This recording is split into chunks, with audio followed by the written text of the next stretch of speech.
Balakat. Fay, yasadi-yu. Boy, nima qilib qo'yganingizni bilasizmi? Assalomu alaykum. Va alaykum assalom. Mana mashinangiz oti nima edi? Matizmidi? Ha. To'lashga ozgina qiyin bo'lib qolmasmikin? Aka, qo'lingizni olib turing. Xos telefon qo'ying, hal qilamiz. Bemalol.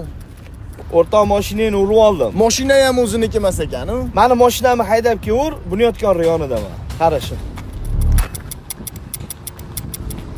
Keldingmi? O'zingga hech nima qilmadimi? Hey, shunaqa bo'lib qoldi. Orqangdan baqirib qoldim. Tormoz yaxshi ishlamas edi mashinani. Moro bo'lsam o'rtoq. Rahmat. Tegidan shamol o'tib tursin. Birinchi haydagan mashinam Matiz bo'lgan. Bitta haydab keling. Gap yo'q. Hozir qaytaman. Voy! Faqat tormoz yaxshi ishlamasdi-da.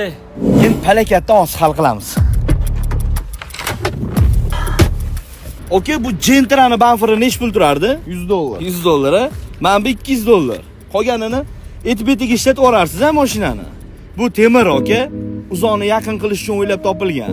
Kibrlanish uchun emas. Charchamanglar.